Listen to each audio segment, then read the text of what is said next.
السلام علیکم بچوں، آج ہم پڑھیں گے اسلامیات لازمی گریڈ 9 یکساں قومی نصاب 2022 کے مطابق پنجاب کریکولم کی کتاب ہے۔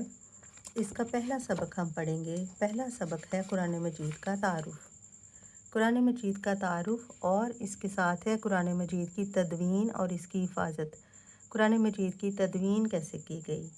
تدوین کا مطلب ہے بچوں کہ قرآن مجید کو جو اس کی آیات تھیں جو نبی کریم صلی اللہ علیہ وسلم پر وقتاً فوقتاً اللہ تعالیٰ کی طرف سے نازل ہوتی تھی، ان آیات کو کس طرح جمع کیا گیا اور پھر ان کی حفاظت کے لیے کیا کیا گیا، اس ساری چیزوں کو ہم اس سبق میں جان سکیں گے۔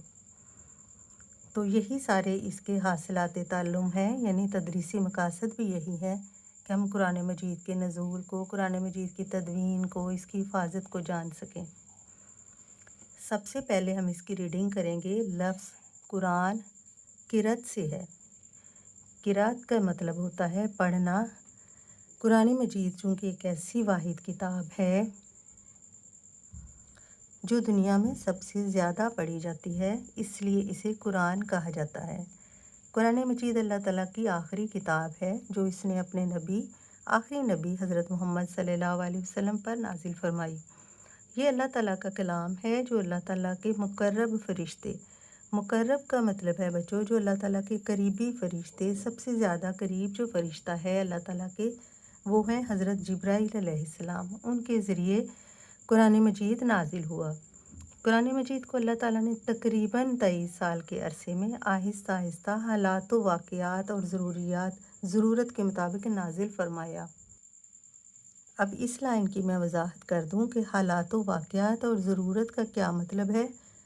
تو بچوں جس طرح کے حالات ہوتے اس کے مطابق کوئی آیت نازل ہوتی، جس طرح کے واقعات اس وقت اگر کسی کے ساتھ کوئی مسئلہ ہو تو اس طرح کی آیت اللہ تعالیٰ نازل فرماتے جس سے اس مسئلے کا حل معلوم ہو جاتا۔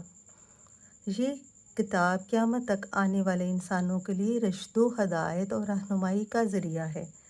یعنی اس کتاب سے نہ صرف جب سے یہ کتاب نازل ہوئی ہے تب سے لے کر آنے والے تمام انسانوں کے لیے جو قیامت تک آئیں گے ان کے لیے ہدایت اور رہنمائی کا ذریعہ ہے۔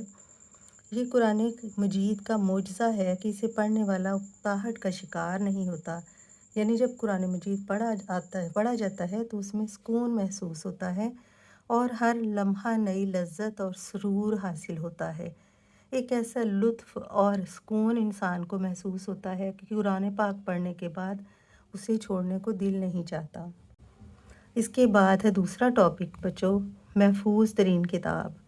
قرآن مجید کی حقانیت کی یہ دلیل ہے۔ حقانیت کا مطلب ہے کہ قرآن مجید ایک سچی حق کتاب ہے۔ حق کا مطلب ہوتا ہے سچ، اور یہ حقانیت حق سے نکلا ہے۔ اس کی حقیقت کی یہ دلیل ہے، یہ مثال ہے اس کی، یعنی یہ اس کا ثبوت ہے۔ دلیل کو ہم اس طرح پڑھیں تو یہ زیادہ اچھا ہے۔ قرآن مجید ایک حق سچ کتاب ہے اور یہ اس کا ثبوت ہے کہ اس کا ایک ایک حرف 14 صدیاں یعنی 1400 سال گزرنے کے باوجود بھی محفوظ ہے۔ آج تک قرآن کریم میں کوئی تبدیلی نہیں آئی۔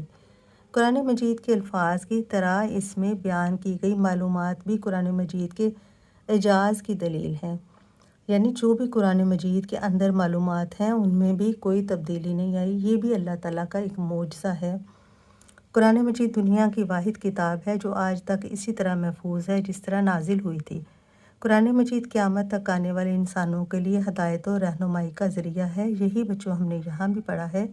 چنانچہ اللہ تعالیٰ نے اس کی حفاظت کا ذمہ لیتے ہوئے ارشاد فرمایا، بے شک ہم ہی نے اس ذکر کو نازل فرمایا۔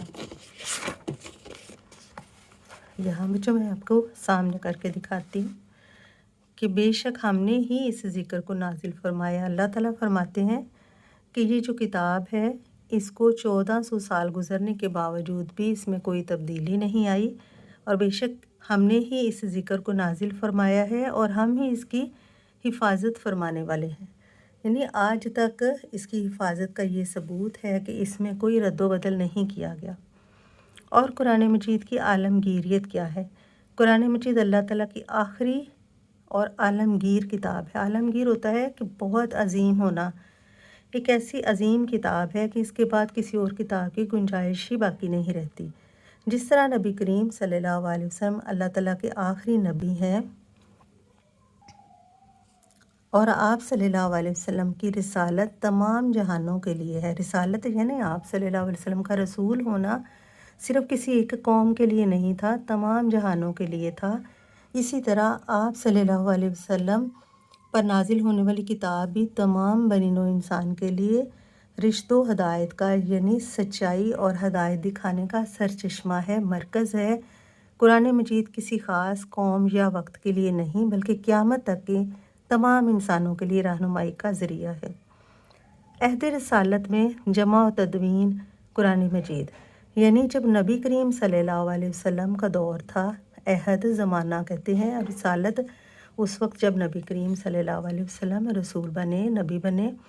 نبی کریم صلی اللہ علیہ وسلم کی حیات طیبہ یعنی ان کی مبارک زندگی ہی میں اکثر صحابہ کرام رضی اللہ تعالیٰ عنہ کو قرآن مجید زبانی یاد تھا۔ جیسے جیسے نبی کریم صلی اللہ علیہ وسلم پر آیات نازل ہوتی ہیں، آپ صلی اللہ علیہ وسلم پڑھ کر سناتے اور صحابہ کرام ان کو زبانی یاد کر لیتے، اور قرآن مجید کے نزول کے فوراً بعد قرآنی آیات کو لکھوانے کا خصوصی اہتمام فرماتے تھے، یعنی ایسا خاص طور پر اس کا انتظام کیا جاتا تھا کہ جو بھی آیت نازل ہوئی ہے اس کو لکھ لیا جائے تاکہ ثبوت رہے اور بھول نہ جائے۔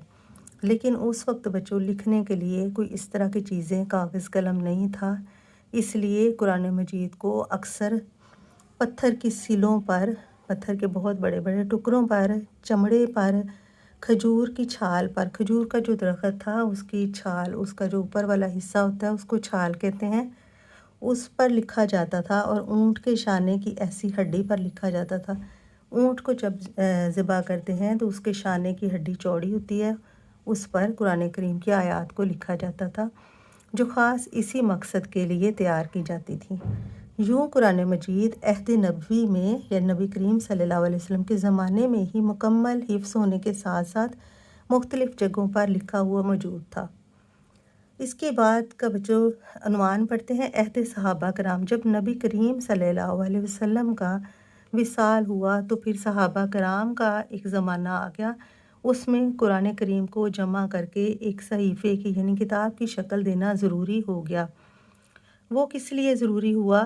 نبی کریم صلی اللہ علیہ وسلم کی زندگی میں اگرچہ قرآن مجید مکمل کتابی شکل میں موجود تھا لیکن حکومتی سرپرستی اسے حاصل نہیں تھی، یعنی حکومت کی طرف سے اس پر پابندی نہیں لگائی گئی تھی کہ اس میں کوئی زیر زبر پیشکا کی تبدیلی نہ کرے۔ قرآن مجید کو حکومتی سرپرستی میں جمع کروانے کی ضرورت اس وقت محسوس ہوئی جب حضرت ابو بکر صدیق رضی اللہ تعالیٰ عنہ کے دور خلافت میں جنگ یمامہ ہوئی۔ آپ صلی اللہ علیہ وسلم کے وصال کے بعد جب حضرت ابو بکر صدیق رضی اللہ تعالیٰ عنہ کا دور شروع ہوا تو اس وقت جنگ شروع ہوئی جس کو جنگ یمامہ کہتے ہیں۔ اس میں قرآن مجید کے بہت سے حافظ شہید ہو گئے۔ حفاظ کرام یعنی حافظ کی جمع حفاظ ہوتا ہے، جنہوں نے قرآن مجید کو حفظ کیا ہوا تھا وہ شہید ہو گئے۔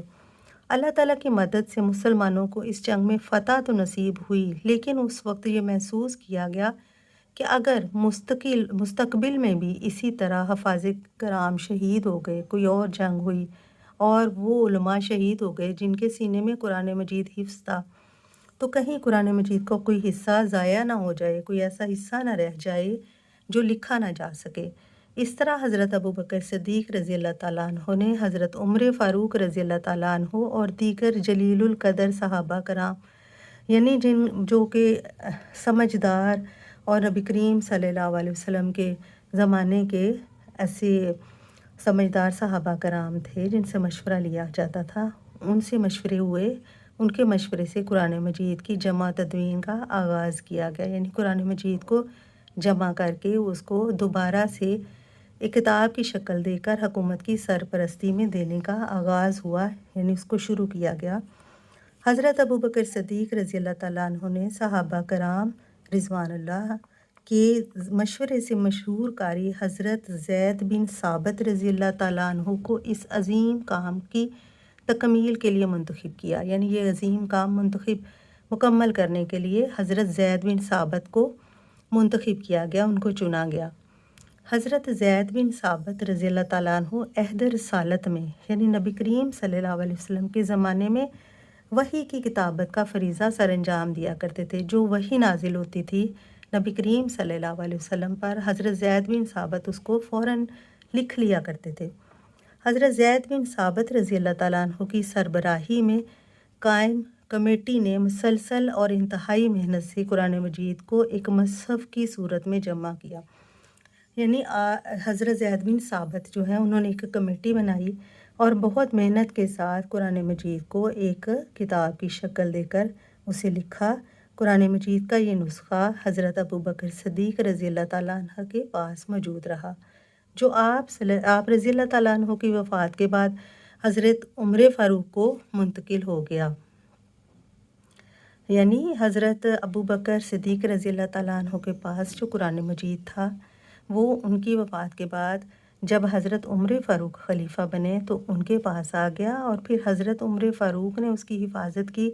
جب ان کی شہادت ہوئی تو ام المومنین یعنی نبی کریم صلی اللہ علیہ وسلم کی زوجہ محترمہ حضرت حفصہ رضی اللہ تعالیٰ عنہما کی تحویل میں آ گیا، ان کے تحویل میں یعنی ان کے پاس آ گیا، ان کی حفاظت میں آ گیا۔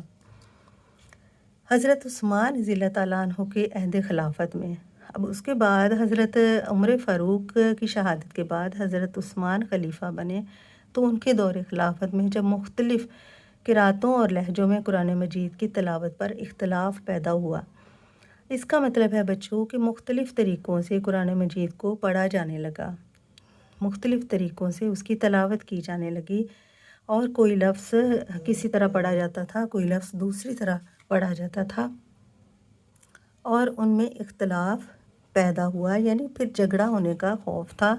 تو انہوں نے ام المومنین حضرت حفصہ رضی اللہ تعالیٰ عنہ کے نسخے کی مختلف نقلیں تیار کروائیں، یعنی کاپیاں کروائیں مختلف، اور پھر بچوں اس کے بعد وقت گزرنے کے ساتھ ساتھ انسان کو پھر ایک چیز سے دوسری بنانا آسان ہو جاتا ہے۔ اس طرح اس کی مختلف نقلیں تیار کر کے مختلف صوبوں کو بھجوا دیں، جن پر مکمل طور پر اعراب لگائے گئے، علامات لگائی گئی، جن سے ظاہر ہوتا تھا کہ قرآن مجید کے الفاظ کو کس طرح پڑھنا ہے، اس کی کس طرح تلاوت کرنی ہے، اور وہ سب مسلمانوں کو ایک قرأت پر متحد کیا گیا، یعنی ایک طریقے سے پر ہی پڑھنے پر ان کو اکٹھا کیا گیا، راضی کیا گیا۔